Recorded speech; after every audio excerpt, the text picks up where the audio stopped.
Talk about living through world history. Over the weekend, the Trump administration captured Nicolas Maduro. We're going to run the country until such time as we can do a safe, proper, and judicious transition. He effed around, and he found out. The communist socialist dictator of Venezuela, and it has everybody up in arms. You have a lot of Venezuelans all over the diaspora celebrating, and you have some people protesting, which we're going to get to that. So if you're not familiar with Venezuela, they've been going through it. This is a country with the world's largest oil reserves, huge amounts of natural resources like gold, and yet their people are really struggling, which is why there's over 7 million Venezuelans all over the world and spread out. And the vast majority of Venezuelans seem to be celebrating that this dictator was taken down. Now, before I get into the particulars, and I'll try to kind of lay out the legalities of it, how they went and did it, and I'll save my opinion towards the end, I think first we have to acknowledge that as a military operation, that our military personnel, the most elite people in the world, were able to go into this country in the middle of the night and within, I want to say, 3 hours, capture this dude without any American casualties. That's pretty impressive. I also think there's a statement being made to the rest of the world that President Trump, whether you like him or not, whether this action was legal or illegal based on federal or international law, when he says something, he means it. And his words will come to fruition. So I'm gonna do my best to give you guys as simple of a breakdown as possible. The first question that many people are asking is, are we now at war with Venezuela? And the obvious answer seems to be no, or at least not yet. And if there was a war, it would be more of an occupation than an actual war because America just kind of bum rushed and took the president. And that has some folks that are saying, hey, this is kidnapped, this is a breaking of law. But how did this happen? Well, they used a precedent of catching Emmanuel Noriega back, I want to say in the late 80s, early 90s, who was also the leader of a country. And they went in, took him, and charged him. And why? Because Manuel Noriega was a massive smuggler and involved in all sorts of crazy activities. So they used that legal precedent to go in and to take this president, arguing that he was responsible, not just for being a bad leader, not just for rigged elections, not just for being a dictator, which is all true, by the way, but that he was actually behind criminal narco cartels and that much of these drugs were being peddled over to the United States. Some may argue rather maliciously. So those are the charges that they were taking him in on. Back in 2019, 2020, in the middle of COVID, they had charges brought against him in the court that they're going to be trying him in, which is very fascinating that Trump in his previous term was plotting this pretty far out. Now, what's interesting is that this is basically being framed as a law enforcement operation with the help of the military. So this is not a military action, which is why people are saying, hey, he is not requiring Congress's approval because this is not an act of war. This is a legal situation, and they just needed the United States military to carry it out. I'd say pretty brilliant framing if we're just going to be honest about the strategy here. Now, does it break international laws? That's a bit more of a tricky question. And so let Dr. Grande break some of this down regarding if this breaks federal law and why there's a precedent there, and then if it breaks international law. Check this out. Was the military attack legal based on U.S. law? Experts who believe the attack was legal cite Article 2 of the U.S. Constitution, which gives the president the power to protect U.S. personnel from attack, respond to threats without prior congressional approval, and conduct limited military operations short of war. They argued that the attack does not qualify as war under the War Powers Resolution because it was limited in scope and duration, there was no occupation, and the primary objective was seizing a fugitive from justice. In my opinion, it probably was legal. Like Manuel Noriega, Nicolas Maduro exercised power through coercion, a criminal enterprise, and the security apparatus of the state. Now, here's the reality. Despite Dr. Grande or any other expert explaining the legalities of this, and that there's legal precedent with Manuel Noriega and Panama and the entire turning of Panama that happened when Noriega got out of there, there's still going to be people that are so chronically online, they're going to be so locked into the brain rot that they won't be able to see any nuance and any good from this coming. Now, I'm not declaring this as like, oh, everything here is peaches, but there is some good. But being chronically online will do that to you, which is exactly one of the things we're trying to combat with getting some of you guys out of the comments, out of the chat, in the room with us for my Godly Ambition Tour, starting March 21st in Houston, Texas. Then we're going over to Dallas, Texas, March 22nd. I'm coming to Chicago, and I'll be doing a live podcast just like this, but it'll be with you guys in the room answering some of your guys' questions. We're going to Pittsburgh, April 12th, DC area, April 25th, New York, Sony Music Hall, which is an amazing venue, April 26th, LA, May 9th, Tampa, Florida, Clearwater, Florida area, May 15th, in Atlanta, Georgia.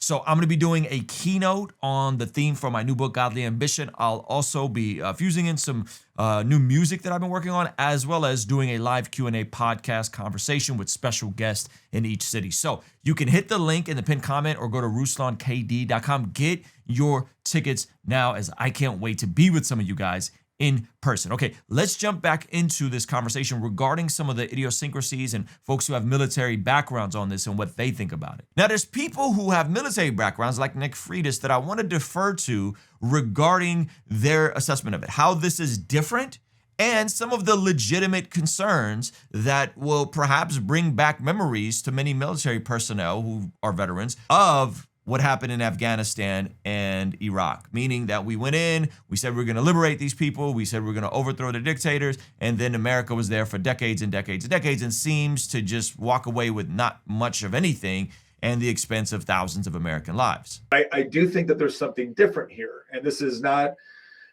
trying to shy away from the fact that I still remain skeptical of the United States military being involved in foreign conflicts. It's more about reprioritizing why we get involved, to what extent we get involved, and what is the overall justification for what we're doing, and what is the constitutional justification for it. I have some concerns because I've lived at the business end of this kind of foreign policy and it didn't work out well. So as a Trump supporter, this is what I'm asking. Why are we responsible for ensuring a proper transition takes place in Venezuela? I think his answer to that is that if we don't play some role, the idea that the good guys would win in Venezuela is significantly limited. That's always the reason why we got to stay in it, because if we don't do it, then the bad guys will win. To which my response to that is, if the underlying conditions within the country support the bad guys winning, that's a problem.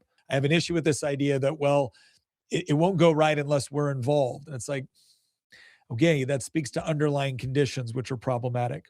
Secondly, how many troops are we dedicating to that venture? The bottom line is that if we are there to help facilitate, I think what Trump described as a safe, secure, and independent Venezuela, the question will be is, okay, how much time, troops, energy, blood, treasure are we going to spend for that? And that leads to legitimate concerns of who's now going to be running the country. Well, the vice president has already barked back and said that this is illegal and they kidnapped him and it shouldn't happen. You've had other nations condemn the act, which has been going viral. And then you even have folks like Hamas condemning the abduction of the president of Venezuela. Yes, that's right. Hamas is condemning the abduction. There's also a component of how this is being reacted to across the media. You have people primarily on the left that are crying bloody murder, saying this is an illegal operation and this is typical American interventionism and we just want the oil. And then you have folks on the right that are saying, no, this dude was a dictator, this dude was a bad guy, and now he's being dealt with. And so there's an interesting tension and interesting conflict. So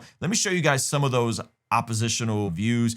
Folks like Crystal on Breaking Points, folks on the left, and then folks who are like, hey, no, this is a bad guy, and this probably should have happened a long time ago. Not to mention that he was actively causing American lives to be lost through the smuggling of fentanyl. Much of the drugs apparently were being made in Colombia, brought over to Venezuela, funding stuff in Iran. Here's a breakdown of how all of this is interconnected and the real reason we're doing this.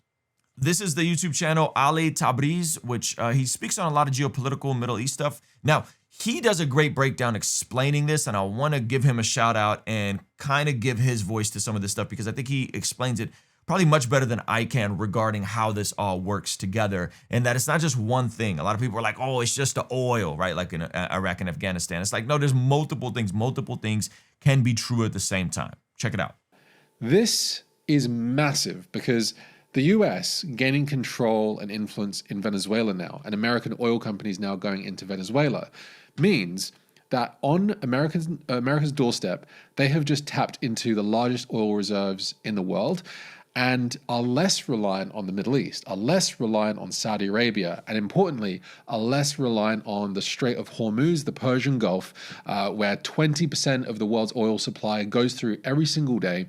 And Iran can threaten at any moment to close the Strait of Hormuz. And another benefit is that not relying on the Middle East for oil means that oil can travel to America from Venezuela within just days, as opposed to weeks traveling from a very volatile region in the Middle East.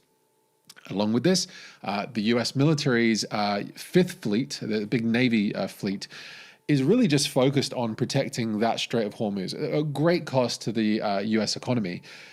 The need for that is now a lot less if they can depend on Venezuela. What I find interesting about all of this is the response. The response from the far left is absolutely wild. There are people that are protesting. There are people that are melting down. There are people that are, doing the thing that the left does. Now, that doesn't surprise me as much as the response that I see from folks on the right. Now, I have respect for someone like Nick that we looked at, who has military background, leans towards more of a non-interventionist perspective, depending on, can we see this through? I respect those people. I have a degree where I say, okay, at least you're consistent. But folks who would align themselves with a dictator because they're quote unquote socially conservative, I think is crazy. So this is in regards to someone like Tucker Carlson that has repeatedly said, wait, what's wrong with Venezuela? What's going on? I don't understand. He banned abortion and he banned all these other things. In Venezuela, marriage is banned. Sex changes for trans are banned. It's one of the very few countries in the entire hemisphere with those policies. It is on social policy, not defending the regime, just saying. And so the issue there is the misalignment of values. Okay, again, I get it. We should probably be very cautious with how this moves forward, especially if there are now boots on the ground and an expectation for America to be there while there's new people established, some sort of vote happening. I don't know what the next steps looks like per se. I get that there should be a degree of caution. I get that there should be a degree of, hey, let's be careful with this because America's kind of gone down this rabbit hole before, right? Now, again, this is not a war. This is a military action to bring someone that they had warrants for since 2020. But if there's boots on the ground and if America, like Trump said, is quote unquote running Venezuela, I could see how people could feel a way about it. But this idea of people completely melting down who are on the quote unquote conservative side of things, I think is wild. And that brings us to Candace Owens' response. I know you guys are like, Ruslan, I got Candace fatigue. Well, listen, this is a little different, okay? Venezuela has been liberated like Syria, Afghanistan, and Iraq were liberated. Now, again, I think this is the first part is fair, right? Like, yes, there are people who feel a way about that, right? The CIA has staged another hostile takeover of a country at the behest of globalist psychopaths. Who are those psychopaths, you may ask? Well, that's what gets us to our next point. That's it. That's what is happening. Always, everywhere. Zionists cheer regime change. There has never been a single regime change that Zionists have not applauded because it means they get to steal land, oil, and resources. Hope this helps. Okay, so who's Candace Owens blaming this on? The Jews. It's always the Jews at the end of the thing. Now, people have pointed out to her that there was other folks that, regime changes that the quote-unquote Jews didn't like. Specifically, the takeover of Iran in 1979 by Islamists. Israel didn't like that. So anyway, the hyperbole is neither here nor there. I think the deeper issue is whether you are on the right, whether you are on the left, whether you hate Trump, whether you love Trump, the idea that you would be aligned with an actual dictator who, by all measurable metrics, seems to be someone that's hurt his own community, hurt his own people, completely plummeted Venezuela down an absolute rabbit hole of just incompetence and waste, that you would align yourself with someone like that or give a soft pass to someone like that because of the Jews, because of the Zionists. And it makes me think of a Bible verse that I think we forget about, right? Is Isaiah chapter 5, verse 20. It says, woe to those who call evil good and good evil, who put darkness for light and light for darkness, who put bitter for sweet and sweet for bitter. Those who call good evil and evil good. I think people who are okay with fill in a blank, Iran, people who are okay with Hamas, people who are okay with Hezbollah, people who are okay with whatever issue because they don't like President Trump or because they don't like America and they're willing to call evil good and good evil. They're blaming the Zionists. Again, I've talked about it before. No, Israel doesn't get a blank check to do whatever they want. Yes, Israel derangement syndrome is real, and we're seeing it play out in real time. The fact that this is being framed as an Israeli Zionist land grab is wild. Now, again, multiple things can be true at the same time. Venezuela has wild out with the way they've treated their own people. Dictator after dictator, socialism, completely destroying their economy, rigged elections. In 2020, the GDP growth rate was at negative 30%, and hyperinflation reached 300,000%. Simultaneously, COVID happened, adding another disastrous layer atop the already hellish humanitarian crisis. 33% of Venezuelans were skipping one meal a day, and at least 12% were going an entire day without food. Poverty reached a staggering 91%, and as of 2021, 67% of the population lives in extreme poverty. Absolute travesty, right? 7 million people. They've also led to cartels seemingly coming to America and doing some wild stuff here. We saw the Colorado takeover of an apartment building. We've seen the gangs out here. As the Venezuelan gang Tren de Aragua are seen breaking into apartment complexes in Aurora, Colorado. This is according to our sister station in Denver. There you can see the group well armed and forcing an apartment door open and making their way in. So some of us remember this sort of stuff just from recently. That can be true. Bad government, bad governing system, socialism, communism, bad export of drugs, bad export of criminals, bad stuff on top of bad stuff. Also, they can have natural resources that America wants to, I guess, take as a reimbursement for the damage that they believe Venezuela has caused America, for the immense damage that it's caused to American people because of the cheap drugs being imported. And the deeper question is, hey, is the reality that this is a proxy state of Iran, that there is this access between Iran, Russia, China, Venezuela as the puppet, and that's why they don't really give a crap for taking care of their own people. That's why they're not doing a great job of utilizing the resources that they have, like the world's most oil reserves, and intentionally sending more drugs where it's all overlap. Again, the precedent being Noriega, where we've seen this sort of stuff being exported, and America has done this before. So there is a legal precedent. Now, does it break international laws? Well, Dr. Grande thinks yes. Some people think no. I don't know. So I'm okay with being optimistically cautious. I'm okay with being cautious in general. I'm okay with saying, hey, we don't need boots on the ground, not in Venezuela, not in Iran, not in any of those places. I'm okay with folks like that. I am not okay with people calling good evil and evil good. I am not okay for people caping for a dictator because he's socially conservative. I'm not okay with Hamas being lumped in with the far left's agenda, even though Hamas would kill most far leftists. That, I think, is the deeper brain rot that is yet again being exposed, is the bizarre horseshoe theory where both the far left and the far right end up meeting at the extreme end of the spectrum and caping for deplorable, awful leaders, right? Maybe not directly saying, yay, Maduro's a good guy, but definitely indirectly by pretending like this isn't a good guy to take down. By all measurable accounts, this is a good guy to take down. Rigged elections, he's had a warrant out for his arrest, and America decided to do something about it. And this does send a signal to the greater community. Now, I think the idea of peace through strength is a controversial one, but I do think there's something to it. I think if the rest of the world is looking at America and saying, hey, don't mess with them, they will bring harm to you if you bring harm to them. And that is understood. And whether that's more and more drugs coming over from South America, that's funding terrorist organizations over in Iran and Hamas and Hezbollah, which there seems to be precedent for that and evidence for that.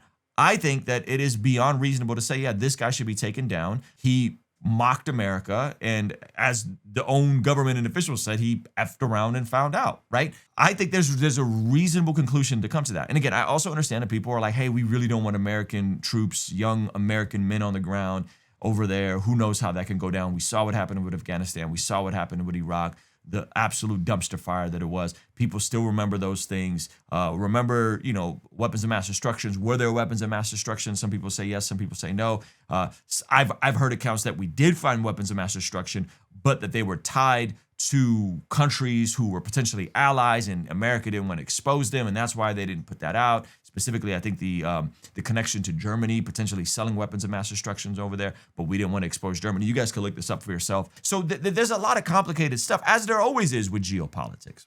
So let me put this as plainly as possible. I don't care if you are on the left. I don't care if you're on the right. I don't care if you're caping for Tucker Carlson. I don't care. Supporting socialist dictators who are connected to cartels and Venezuela gangs because they're socially conservative is asinine and stupid. Okay? It's dumb. Why? Because, believe it or not, and this goes to a deeper worldview issue, there's a hierarchy of priorities. There's a hierarchy of values. Do I want the deletion of babies to be banned in America? Yes and amen. Do I want more biblically aligned values? Yes and amen. But not at the expense of values like freedom, and I don't mean freedom to do whatever you want. I mean freedom to elect officials, not at the expense of absolute debauchery. Because, by the way, Russia is also socially conservative. China is also socially conservative. So people don't know that in order for American movies to be exported to China, they actually have to do the opposite of the DEI stuff and not have a bunch of gay characters. But just because China is doing this sort of stuff that we would call, or is against what we would call like woke agenda in the quote unquote media sphere, just because China's against that, that doesn't mean that China is right on communism. Doesn't mean that China is right with the way they treat the Uyghur Muslims. Doesn't mean that China is right with the one birth policy that has killed millions and millions of babies.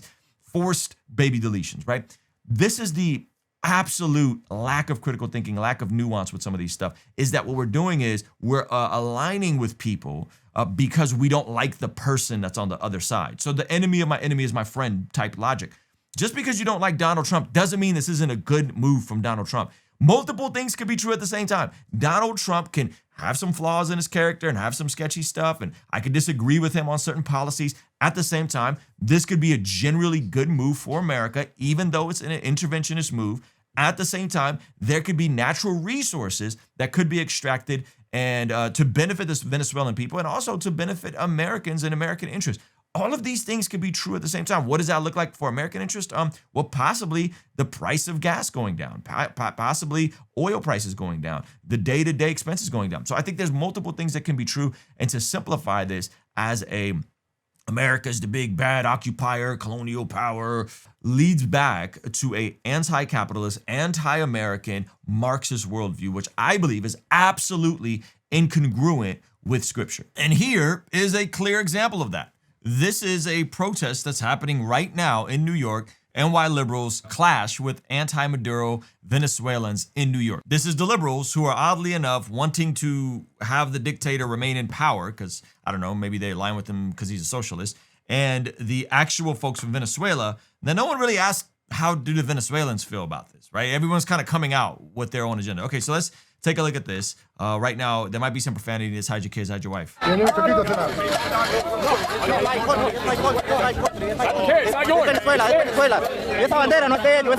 So these are the folks from Venezuela, and they are saying, hey, I'm from Venezuela. Venezuela,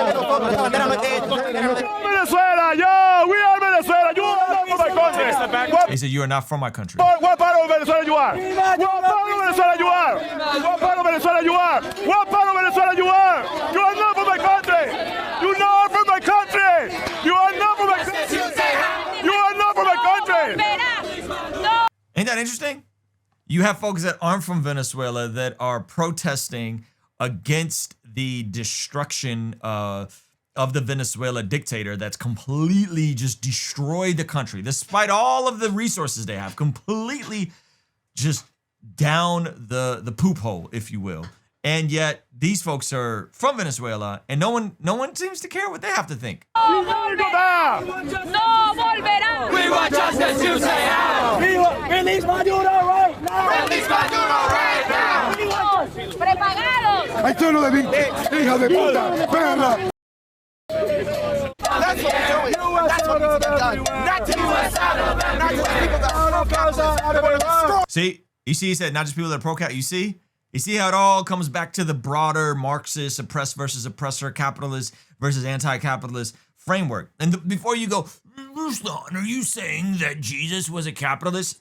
No, I'm saying the scripture presuppose tenets of capitalism. Okay, I'm not saying that unrestrained capitalism without virtue is good always, because if you get unrestrained capitalism with no virtue, oftentimes you start getting stuff like OF models, right? You start getting utter degeneracy. You start getting stuff like legalizing drugs and legalizing gambling. That's not what I'm arguing for. I'm saying the tenets of capitalism are more congruent with a biblical worldview. And I would say they're presupposed in scripture. Let me give you guys a quick example. So here are the core principles of capitalism. Private ownership of production. Okay, that means the means to which you are building something is owned by private people, companies, humans, so on and so forth, not the state, not the government. Okay, driven by the profit motive. Okay, that is incentive. If you control the means of production, if you can control your means of how you build something or your labor, you're driven by profit. You're driven by incentive. You're driven to do better for yourself. With markets regulated by supply and demand. Okay, so there's a supply of oil, there's demand for oil. The people whose land the oil is under should be receiving some of that revenue because their country is prosperous, right? But when you give it over to the government and it's no longer privatized and there's no incentive, guess what happens? Venezuela happens. Fostering competition. Now, competition is a good thing because competition usually, not always, but usually drives down prices and improves services, right? Individual economic freedom, the ability to start in one socioeconomic status and move your way up, right? And typically limited government intervention, keep the government out of your backyard, keep the government out of your finances, all encouraging innovation and wealth accumulation through voluntary exchange and self-interest. These elements allow individuals and business to control capital, set prices, and compete, leading to economic growth, but also challenges like inequality. Inequality is a byproduct oftentimes of capitalism. Why? Because folks who have means, folks who have the education, folks who have the disciplines, folks who have the access, that wealth tends to consolidate up. It's tragic, right? And one could argue, well, didn't Jesus say that the poor will always be with you? Is that a downstream effect of competition, of private property, of owning the means of production, right? Now, again, I'm not saying Jesus was the staunch neocon capitalist. That's not my argument. But what I am saying is the tenets of capitalism presuppose the scriptural values. Okay, so in scripture, you presuppose stuff like private property rights. You can own property. You can own the means of production. Humans can own this, right? Now, within the early church, you saw folks come together and they willingly sold certain properties to help folks who didn't have. Why? Because everyone gathered in Acts from all over the world and they didn't have the means to go back, or they didn't have the means to support themselves in Jerusalem. And so folks who had property in Jerusalem sold it so they can care for each other. Why? Because the Spirit of God broke out. So that's willingly. And again, just read Acts 3, 4, 5. You see, especially on 5, that Ananias and Sapphira, when they lied to God about the property they sold and the amount they got from it, Peter tells them, hey, you could have held some of this back for yourself. You could have been honest about it, but it's that you lied to God. That's why Ananias and Sapphira get struck and dead. But I say all that to say that the scriptures are more congruent with a capitalistic society than they are with a communistic society where the government owns the means of production. The government owns the factories. The government owns these things. And notice that people who come out of these systems, like myself, I came from the Soviet Union, people who come out of places like Venezuela, people who come out of places that are communistic like Cuba, tend to be very on the other end of the extreme because we've seen the downstream effects of this sort of thinking. Right. And then in America, you have folks that are progressive and far left that want to make Jesus be this hippie, socialist, figure, and that's just not who he was. If you read the Parable of the Talents, you see that's not who he was. But anyway, let's get back to some of this, and we're going to hear from a Venezuelan who is reacting to some of this. Okay, so here's some more of this protest. Country, you are not from my country. Don't be stupid. You are not from my country. He said, "You are not from my country. Don't be a stupid." I love it. I love the Marilla. God bless her. God bless America. You support his imprisonment. So anyway, very, very fascinating stuff. Now, let's see a video of a creator. I wanted to highlight this person.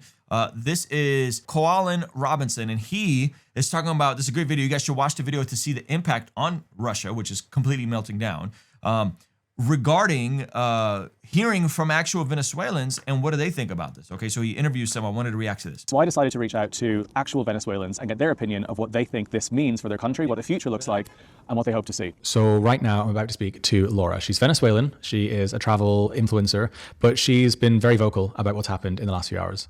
It's incredible that people still criticize what has been done. I mean, finally someone has done something, whether you like it more or less. Well, but finally someone is doing something. And I ask all these people who tell me, welcome to colonialism. It's just that this shouldn't be done like this by force. I don't know what. Well, how would you have done it? Explain to me, how would you have done it? Don't tell me what you wouldn't do. Tell me what you would have done. That's good. How would you have done it?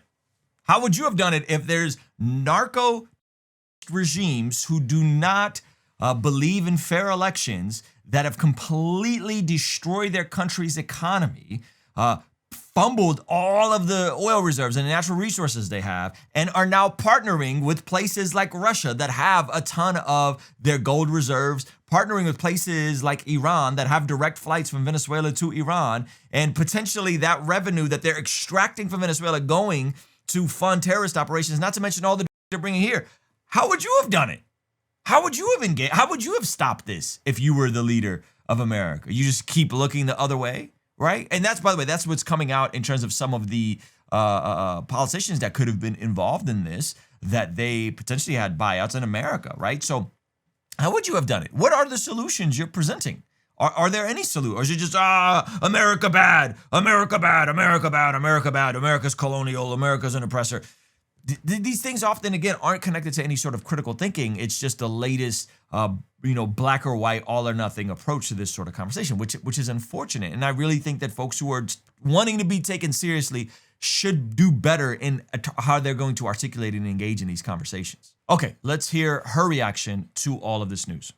But the first thing I want to ask you is, what was your immediate reaction when you found out the news? I'm so happy. I'm more happy that if I had won like 6,000 euros, I promise. And talking bad about the government, because I always say the truth in my videos, I cannot go to Venezuela because it's the same. So for me, it's difficult to go to Venezuela if Maduro is governing. So I was very happy to know that he's not there and I can travel to Venezuela, and I have many Venezuelan people following me. Yeah, it's the same like in Cuba. They cannot talk about anything. If they want to complain about the government, they cannot, and they are sent to jail. And many people are going out of Venezuela to other countries just to be free and speak clearly as you and me are talking now. Isn't it interesting that a lot of these countries, you can't even criticize them? You can't even have oppositional views without getting sent to prison. I mean, there's a pattern here, right? Think about Cuba, think about Venezuela, think about North Korea, think about China, think about Iran. And yet all these, Russia, right? All these countries are like in this bizarre alliance together, right? And in real time, there's millions of people that have fled these countries. So they cannot do that. And they have their family. You go out of your country, but you still have your family there. And you cannot go back. And you cannot see your family. So apart from that, there's no freedom at the time of buying things. Everything is controlled. Money is controlled. People are earning like $3 a month. Yeah, well, yep. Well, welcome to the fruits of good old socialism and good old communism. So it's really, really crazy. You go to a supermarket and you can find anything. It's not that I'm supporting Trump, everything he does, because I'm not. Right. But I'm very happy with this he did because of Venezuelans. Venezuelans now are very, very happy. I don't know any Venezuelan person who is not happy, who is not happy with the situation. She doesn't know a single Venezuelan person that is not happy with this situation. Looking ahead, what do you actually hope for the future in Venezuela? I hope to see Maria Corina, the one who won the elections. Edmundo won it, but Maria Corina is the one governor. So I hope to see her governing Venezuela, which is what Venezuelans want. Now, the tricky part about this is I believe the Trump administration said that that's not going to happen. Now you're getting into some weird nation building stuff, which I could understand the critique of. So I don't know. I don't know if they're going to actually let that happen or not let that happen. But I do know that that is something that I'm pretty sure they said that the woman who won the last election by the votes and the people elected, even though the election was messed up, I don't know if that's who they're comfortable with. I think they already said she's out, but it's interesting nonetheless. Because they voted for her. Mm-hmm. But in the end, Maduro took the government and stole the elections. So I hope to see a free Venezuela like Spain is and do what they like. And everybody can come in and go out anytime they want. So this is what I hope to. Prosperity, yes. Thank you so much for joining me. It was really great to get you. Yeah, guys, check out Koalyn Robertson. Pretty cool tie-in, especially how it all connects with Russia and all that sort of stuff. Fascinating stuff, man. What's also fascinating is it's not just the leftists and the progressives and the Democrats that are melting down about this, right? That predating this situation, that there are people who are quote-unquote America first that have repeatedly made statements disparaging America and wanting to see it fall.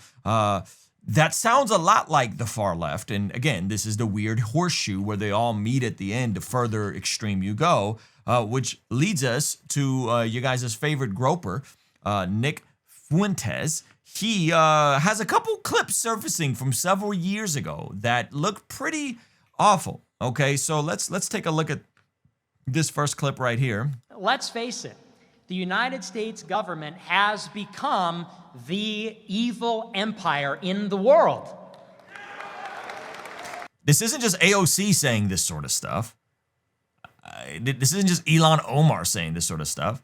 This is America First Nick Fuentes saying this sort of stuff. The United States government has become the great Satan that many have called it. The great Satan? Okay. Okay, and before you say, oh, this is out of context, here's another one. And honestly, I want China to take back Taiwan. I want Russia to take back Ukraine. If for no other reason, then it's time for America to be humiliated. He wants China to take back Taiwan. He wants Russia to take Ukraine. But what you'll see is a lot of folks will have an issue with America are acting in America first best interest. Venezuela's in our hemisphere. Venezuela has alliances with folks that are adversarial to America. It's time for America to be humbled. And I don't mean America, our nation. I mean this regime. This regime must be humbled. This regime must be humiliated. I want to see the State Department get humiliated. Like when Afghanistan was Tell me this doesn't sound like foreign government interference. Tell me this doesn't sound like wanting to rile up the disenfranchised men on the far right to hate the country that they claim to love. Like when Afghanistan was taken over by the Taliban, that was awesome. That was awesome. 13 American soldiers were killed in the way we exited all of that. He thought that was awesome. When they were tweeting, these State Department employees were tweeting about how they were crying, that everything they worked for was gone, and the Taliban was going to enslave women again, and they lost. That was awesome. They deserve that. Not the people in Afghanistan, but the people in the State Department absolutely deserve to be humiliated. No, we can't control Afghanistan, and we can't control Taiwan, and we can't control Ukraine, and you deserve to be humbled and embarrassed. Again, this is the sort of brain rot that gets backdoored in terms of these conversations. These aren't objective conversations. These aren't good faith conversations. These are adversarial to America and America's interest conversations. And then it gets backdoored as quote unquote America first. So I want it to happen, actually. And then this leads to Ami Kozak, who is a pretty hilarious comedian, does some good impersonations, highlighting how Tucker Carlson would react to this. This is just funny. Like this isn't real. I just saw this and laughed. Okay, so check this out. Tucker, what's your take on the U.S. capturing Nicolas Maduro? Oh, I think it's disgusting, actually. Really disgusting. You do? Why? I'm sorry. No, you don't kidnap people. Period. Kidnapping people is always wrong. Period. I say that as a man, as a Christian. I'm sorry. I thought we all understood that. You don't kidnap people in the middle of the night while they're sleeping. Tucker. It's wrong.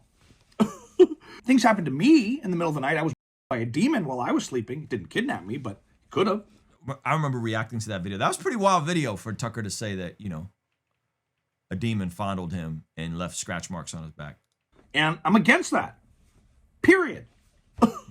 And so the laugh is amazing. Kidnapping people is abhorrent. It's disgusting, and I hate it. I really hate it. What about when Hamas kidnapped Israelis on October 7th? Of course.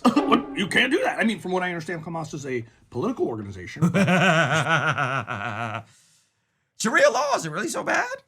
So can't do that. And so... So what do you think is going to happen with Venezuela going forward? Oh, I think we know.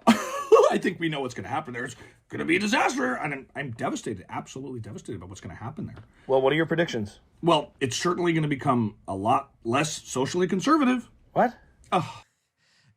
Socially conservative can't just be the North Star for everything, guys. It can't. Like, there has to be something. I'm all for people becoming socially conservative, but there has to be something beyond just trying to get people to be socially conservative. Like, that is the conclusions of, in my opinion, a healthy worldview is they become socially conservative. But forcing that upon people without them having rights, I think is just dumb. It breaks my heart. Breaks my heart. The people seem pretty happy. I mean, without Maduro, the Venezuelan people seem pretty happy.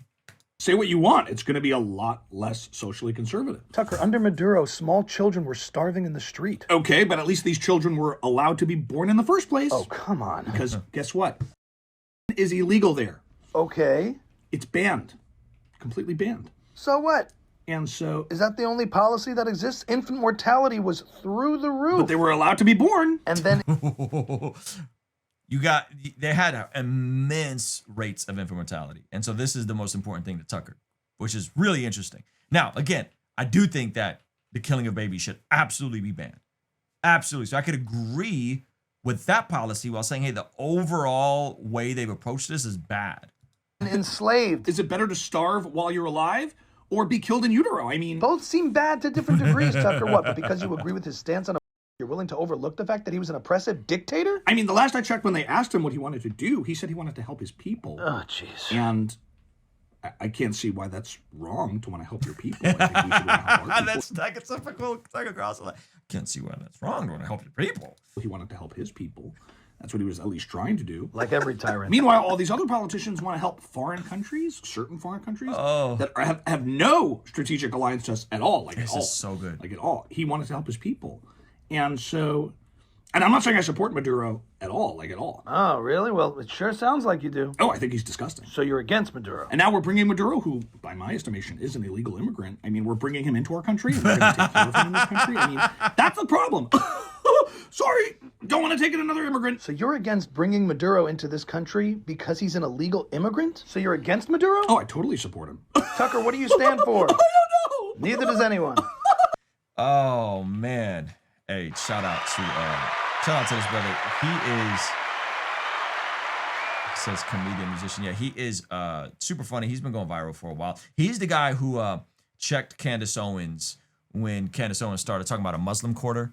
And he's like, wait a minute. And she's like, why are they putting all the Muslims in a Muslim quarter in Jerusalem? And he's like, wait, Candace, there's a Christian quarter, there's a Jewish quarter, there's an Armenian quarter, there's a Muslim quarter.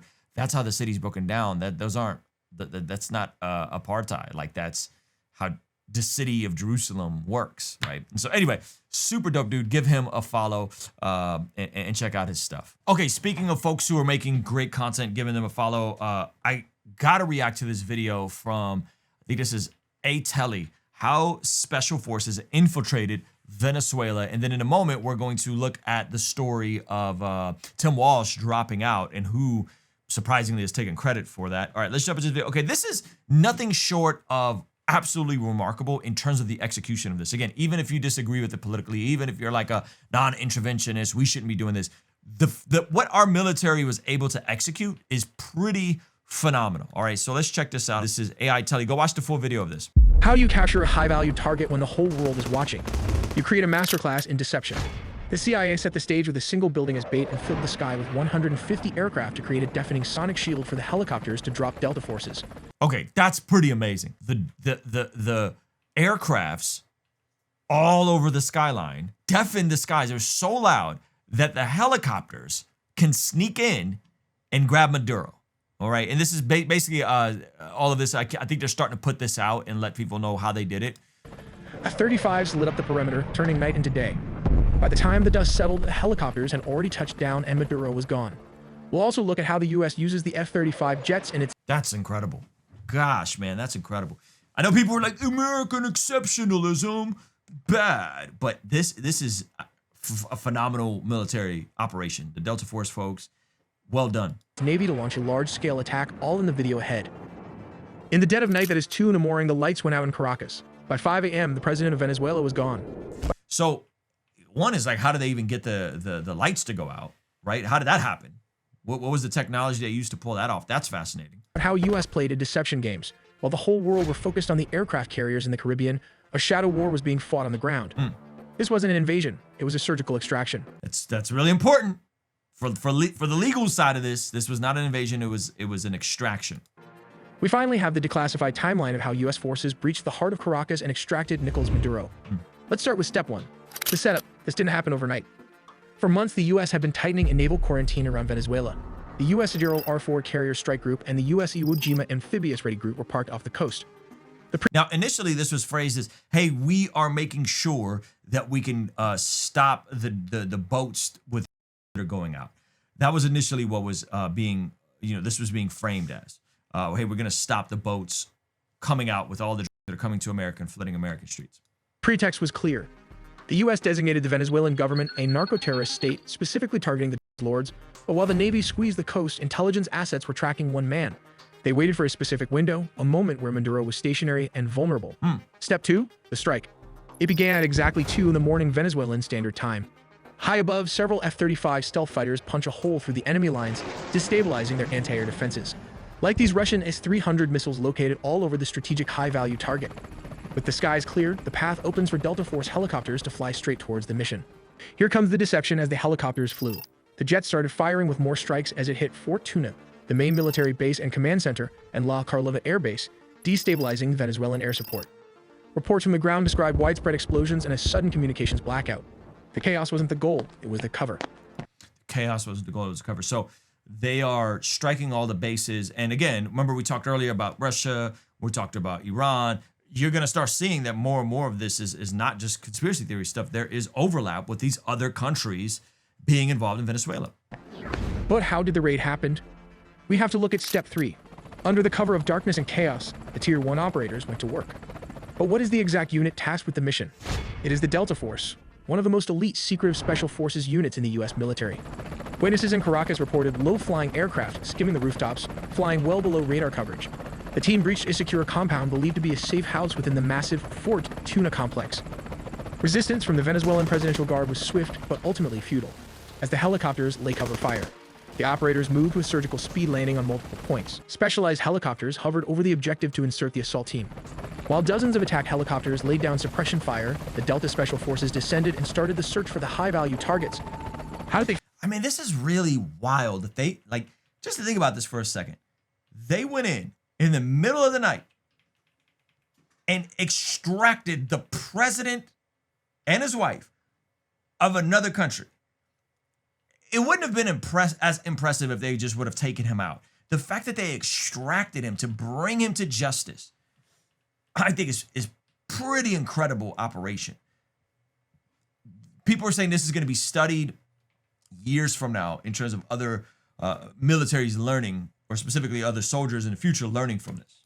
Find him. Simple. The CIA had planted spy inside Nicolas Maduro close circle.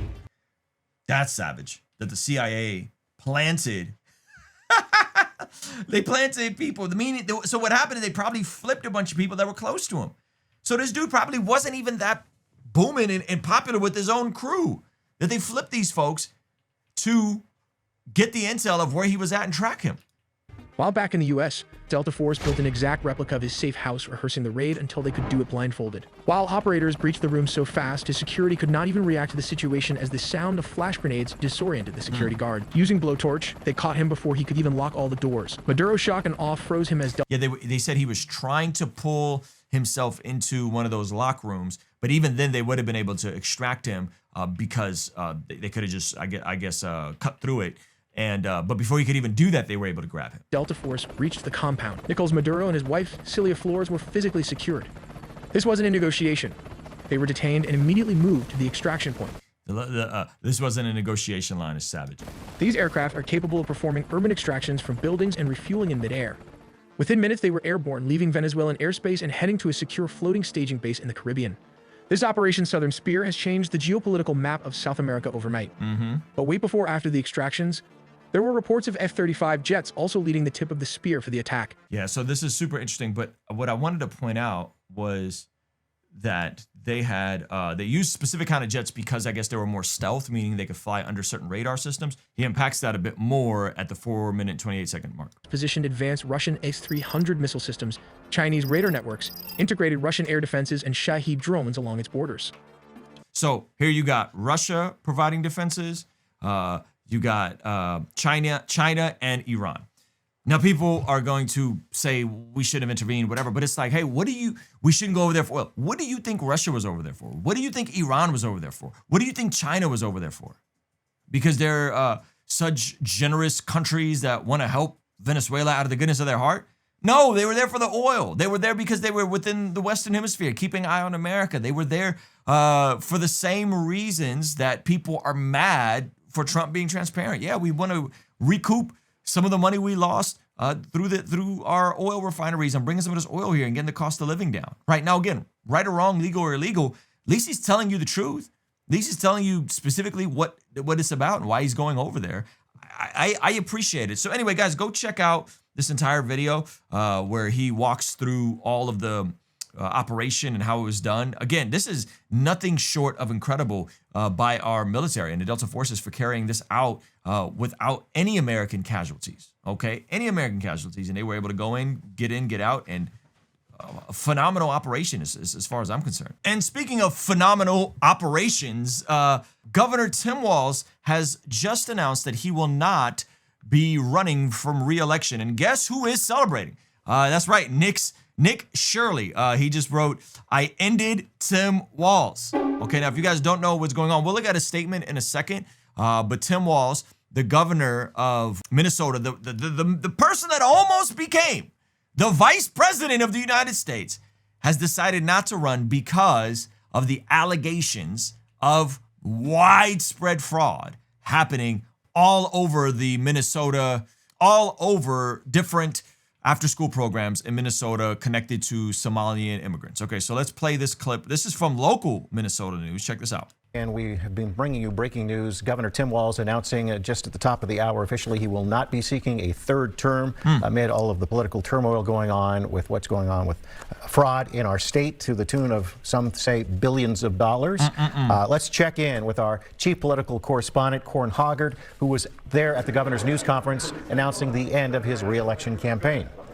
Okay, so let's look at some of his statement here in a second. He began by saying, quote, "For the last several years, an organized group of criminals have sought to take advantage of our state's generosity. And even as we make progress in the fight against the fraudsters, we now see an organized group of political actors seeking to take advantage of the crisis." Hold on. You can't confess to the fraud and then say, oh, there's an organized effort by folks trying to, political actors seeking to take advantage of the crisis. No. There's a crisis and you fumbled. And now you're going to blame the Nick Shirleys of the world. You're going to blame the YouTubers. What a time to be alive where a YouTuber is causing this dude not to run for re-election. Is it wild that YouTubers have this much influence and power, or is this how bad of a governor and a candidate he really is?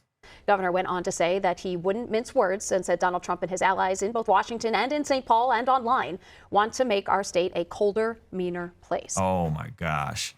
A colder, meaner. First of all, Minnesota. I love all you guys from Minnesota. It's already freezing in Minnesota. It is so cold. I remember one year I was there in February, and I want to say it was negative 40 degrees or negative 50 degrees. Something I've never felt that cold before. So it's already cold. I don't know if you can make Minnesota any colder. Now, what he's talking about is like, oh, well, we have these generous programs to help people. And it's like, well, man, if you're going to be so generous, like there better be checks and balances to this stuff. Governor saying that they want to poison our people against each other and take away much of what makes Minnesota the best place in America to raise a family. That's cap. I don't think Minnesota's the best place in the world to raise it. I don't believe that for a second. It's sweet people from Minnesota. The best place? Not with this much fraud going on. Said that they've begun by taking our tax dollars that were meant to help families afford childcare. Governor Walz said that after reflecting over the holidays, he had come to the conclusion that he can't give a political campaign his all. The governor said, quote, every minute I spend defending my own political interests would be a minute I can't spend defending the people of Minnesota against the criminals who prey on our generosity and our cynics who prey on our differences. So I've decided to step out of the race and let others worry about the election while I focus on the work. You think he's going to bring anybody to justice? I don't know, man. End quote. The governor went on. How as a governor do you have potentially billions of dollars of fraud, and you're not able to fix it, stop it, and take these folks at scale to jail? Like, why does the federal government have to step? Why does a YouTuber have to step in to get the federal government to step in? On to say he is confident that a DFLer will hold the governor's seat come November. And he said that he is also confident he will find his own ways to contribute to the state he loves even after leaving office next January. So here's a press conference. Please don't read the same statement. The fraud and the spotlight. He's going to read the same statement, isn't he? Pressure. To tell you, I was glad to turn the page on 2025. It was an extraordinarily difficult year for our state, and it ended on a particularly sour note. For the last several years, an organized group of criminals have sought to take advantage of this state's generosity. This dude is just reading a statement. And even as we make progress in the fight against the fraudsters, we now see an organized group of You got to say something better than just the statement you put on your ex. Political actors seeking to take advantage of a crisis. I don't want to mince words here. Donald Trump and his allies in Washington and in St. Paul and online want to make our state a colder, meaner place. They want to poison our people against each other by attacking our neighbors. And ultimately, they want to take away much of what makes Minnesota the best place in the country to raise a family. They've already begun. He literally is reading the same statement that he put on X that we just looked at. Trying to withhold funds that were meant to help families afford child care. And they have no intention of stopping there. Make no mistake, we should be concerned about fraud in our state government. We cannot effectively deliver programs and services if we can't earn the public's trust. That's why over the past few years, we've made systemic changes in the way we do business. We've gone to the legislature time and time again to get more tools. I just don't think, I don't believe you, and I don't think the people in Minnesota believe you. I don't think you guys have done everything you can to stop the fraud. Because if you had, there wouldn't be continued ongoing fraud. And how the fraud works isn't rocket science. These folks were signing up their kids, and instead of getting their kids free services, they were just getting kickbacks from the services and probably just splitting the bread. I'm gonna have a daycare student, and so if it gets whatever $2,000 a month, we slide $1,500 to the parents. They could stay home, and then we'll keep the $500 as a daycare system. And that's why there was, daycares with 70, 80 kids, and like none of them there, or a handful of them there. To combat fraud, we fired people who weren't doing their jobs. We've seen people go to jail for stealing from our state. We've cut off whole streams of funding in partnership with the federal government, where we saw widespread criminal activity. We've put new locks on the doors of our remaining programs, and we've hired a new head of program integrity to make sure that those locks can't be broken. All across this state, Minnesotans are hard at work on this problem. Advocates, administrators, investigators are on the front lines defending the integrity of our state's programs, and I want to give a very heartfelt thank you to all of them. There is more to do. Yeah, honestly, I think it's too little too late. And I think America, respectfully, those of you folks that voted for Harris, I think America dodged a huge bullet with this entire situation. I'm so happy that this dude did not become our vice president. Who knows what kind of other stuff could have been happening? Who knows what kind of other fraud could have been happening? This is massive that this was happening at this degree of scale, and they weren't able to stop it sooner. And it took a YouTuber to break this story and finally, seemingly force some degree of accountability, because it doesn't seem like there was any there before. Because I think ultimately, listen, the best type of accountability is self-accountability. You don't want to get caught. You want to clean up and fix yourself and fix your sin and fix your issues before you get caught. They got caught. And now they're like, oh, we were fixing it. It's like, really? Because you sure didn't communicate that clearly enough. This is the nation's first time hearing about it. Maybe if you live in Minnesota, you've been hearing about it. You don't want to get caught You want to repent and confess your sin before you get caught so that you don't get caught. Because then when you get caught, it's not true repentance. It's just worldly sorrow. This can preach, ladies and gentlemen. So if you have some fraud happening in your life, you feel like you're not fully congruent, man, you better find a place to confess this thing. Get yourself a priest, a pastor, a good leader, a therapist, a Christian therapist preferably. Get that out. Get that out before you get caught. It's better to confess and repent than to get caught and have godly sorrow. And then people are like, this is how this is. To me, this is too little, too late. This is too little, too late. And again, I'm not speaking to the broader conversation of social programs and what's appropriate and what's not appropriate. Those are all fair conversations we can have. Those are different, hey, what about the Scandinavian nations? Well, it's like, listen, if Americans want to pay more in taxes so that they can get more safety net programs, that's a conversation that Americans can have.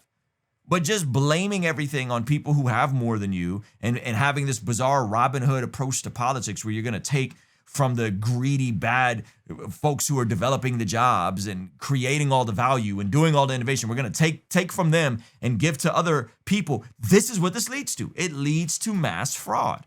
And that's why the broader conversation about what is a congruent biblical worldview, not what feels good, not what scripture out of context makes us feel good about. We're gonna take Matthew 25, which is about caring for the least of these, and we're gonna say, see, that's why Jesus was a socialist. That's not what that's saying. That's talking about on the back of the parable of the talents, making the most of your time, talent, and treasure, segueing into caring for the least of these. That means that you and I get to be the hands and feet of Jesus after you and I first take care of our responsibilities, first take care of our own families, our own homes. Then we get to be the hands and feet of Jesus through our local church, to our local community, within our family, right? Then the nations. The issue is with again, biblical worldview, non-biblical worldview. The issue with the non-biblical worldview or the anti-biblical worldview is inverted.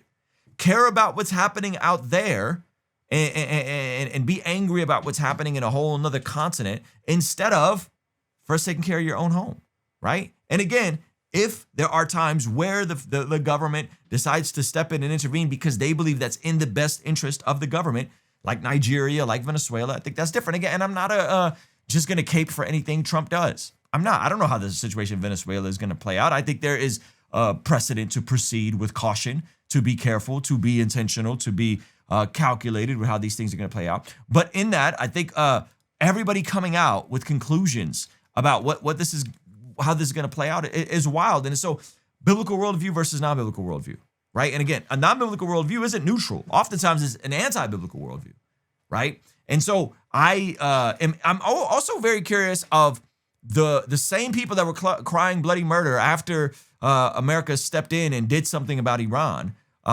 They were claiming there was going to be boots on the ground. Remember Dave Smith? Remember Crystal Ball? They were acting like the sky was falling. No boots on the ground in Iran. As of the time of this recording, right? And so biblical worldview versus non-biblical worldview, which again, oftentimes is an anti-biblical worldview. And so we are trying to look at the scriptures and interpret the scriptures and extrapolate, whether that's in just war theory or whether that's in justice, whether that's in charity, whether that's in love, whether that's in humility. All of it is connected. All of it is connected. And so if you aren't processing these things through a biblical lens, then you could easily slide down the radicalization. The far left radicalization, where America's the oppressor and America's bad, or the far right radicalization, where, hey, we need to take care of our own, and white nationalism and the Nick Fuentes and all the Jews in Israel bad, and there's a psyop happening. And the bizarre part, as we've seen, is they kind of meet at the same extreme. The further right you go and the further left you go, they meet on the same extreme, which is what? Zionism is bad. They did it. America's bad. Again, we saw the Nick Fuentes clips, right? America's bad. They're Satanist government. All this crazy stuff. You see at the end of the same extreme.